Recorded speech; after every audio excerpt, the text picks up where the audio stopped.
नमस्कार, आप देख रहे हैं न्यूज 21। आपके साथ मैं हूं ऋतिका पांडे। अब खबरें अन्य राज्य से।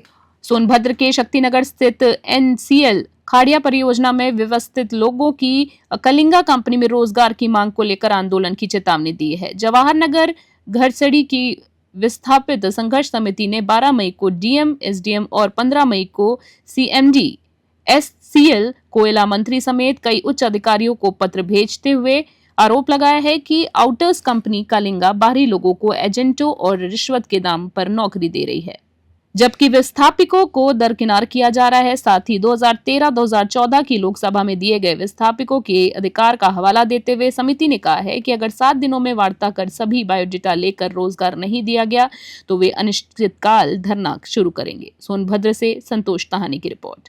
क्या नाम है आपका और किस कारण से यहाँ आए? मेरा नाम संतोष सागर है। मैं चिलकाड़ा ग्राम पंचायत चिलकाड़ा से मैं पूर्व प्रत्याशी हूँ, समाज सेविक हूँ।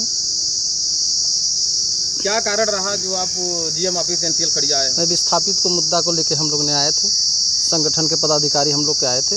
जैसा कि कहा जाता है यहाँ पे कि सबसे ज़्यादा धूल दस्त और जो यहाँ पे बेरोजगारी है वो चिलकाडांड, नियमिया डांड और दिया पहरी से है। उसमें से कितने लोगों का समायोजन हुआ और उस पर क्या कहना चाहेंगे आप? कुछ गिने चुने लोगों का हुआ है, बाकी लोगों का नहीं हुआ है। मीटिंग में क्या हुआ? मीटिंग में यही हुआ कि आप लोग आंदोलन नहीं करोगे, धरना प्रदर्शन नहीं करोगे, 18 साल के जितने ऊपर हैं उन लोग को मुकदमा किया जाएगा, घर में रहे उसका भी मुकदमा करो, यही सब हुआ। लेकिन हम लोग आज तक, हमारे बाल बच्चे रोड पे चलते हैं, मरते हैं, वो हमारे घर के कई परिवार के सदस्य एक भी नहीं बचे, क्यों औरतें ही बची हैं, उनके घर में भूखमरी है, उनको आज तक रोजगार देने के लिए आज तक कोई देखने तक नहीं गया। और हम लोग उसकी बात को जब उठाते हैं तो इन लोग बोलते हैं कि यहाँ पे वैकेंसी फुल हो गया है। हम लोग अगर ऊपर जा रहे हैं, बच्चे लोग को भेज रहे हैं, जाओ आप लोग चले जाओ, बता देना चिलकानार से हूँ, तो वो लोग कह रहे हैं कि नहीं, वैकेंसी है ही नहीं, तुम लोग का होगा ही नहीं, विस्थापितों का हो चुका है। यहाँ का ये चल रहा है रवैया। जैसा कि कहा जा रहा है यहाँ कि एक ही परिवार के लोगों को समायोजन किया गया है और उसको विस्थापितों का नाम का दर्जा दिया जा रहा है, क्या कहेंगे उसके बारे में?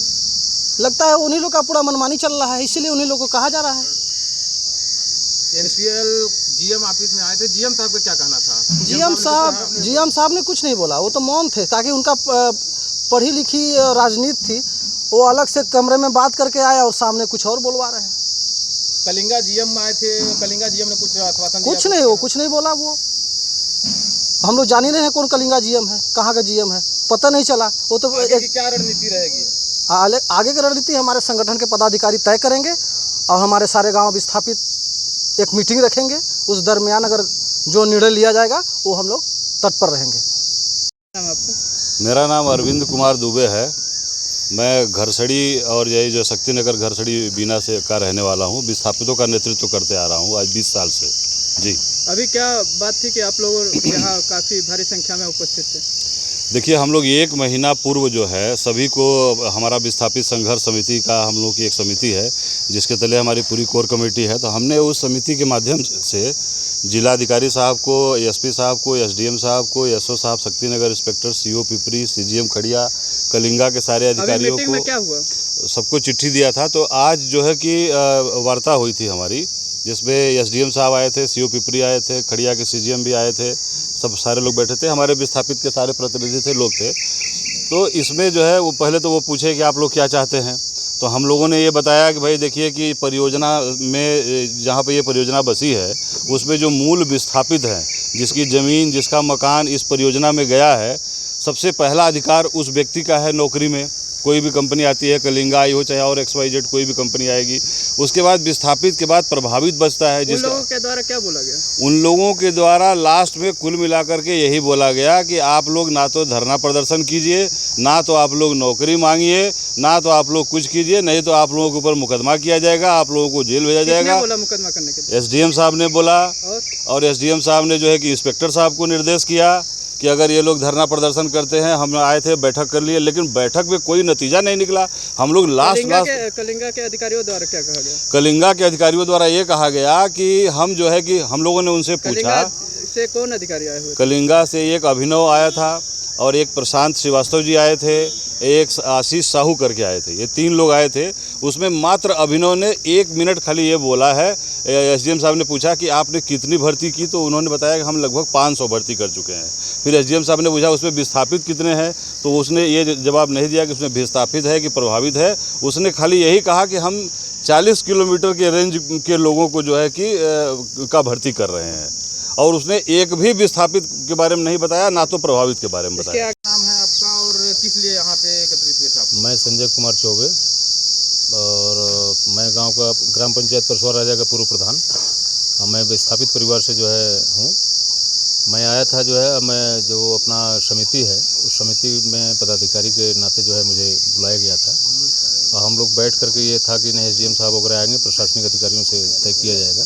प्रशासनिक अधिकारी और कलिंगा जीएम और एनपीएल के जीएम सभी लोग के बैठक होने के बाद क्या निराकरण निकला, क्या लगता है उससे आपको? बैठक होने के बाद जो है निराकरण यही निकला कि जो है कि प्रशासनिक अधिकारी एसडीएम साहब, सीओ साहब और जीएम साहब सारे लोग बैठे थे। कलिंगा के भी कर्मचारी अधिकारी थे।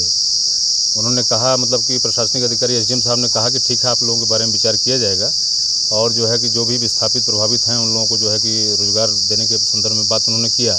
लेकिन 70% का ये था कि कलिंगा कंपनी ने अपने स्तर से जो है भ्रमित करते हुए जो है कि साहब लोगों को भी अपने स्तर से बताया कि हमने यहाँ रोजगार लगभग दे रखे हैं। 70% जैसा कि बता रहा है कलिंगा कि 70% लोगों का विस्थापितों का समायोजन हो चुका है। यहाँ मेन पावर कितना होगा लगभग आप? मेन पावर हमें लगता है कि 8 से 900 मेन पावर है। 900 अगर मेन पावर है तो उसमें से इन्होंने 500 भर्ती की, तो 70% विस्थापित कैसे हो गए?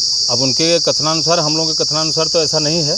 जितनी भी भर्तियां हुई हैं यहाँ पे, क्या उसका साक्ष्य उन्होंने किया है, जैसे कि लेटर पैड पे, या तो वो साक्ष्य करें, ऐसा कुछ आपने पूछा? नहीं, हाँ बात हुई। हमारे जो है कि अरविंद दुबे जी ने इस बात को रखा, और उनके सामने जो है, और हम सब लोग बैठे थे हॉल में, यही कहा गया है कि मतलब कि हम आपको जांच करके इंस्पेक्टर साहब को जो है कि उसमें जो है कि लेखपाल कानून को लगाएंगे। तो लेखपाल कानून को लगाने के बाद जो एक रिपोर्ट आएगा उसके अनुसार हम लोग को आश्वासन मिला है।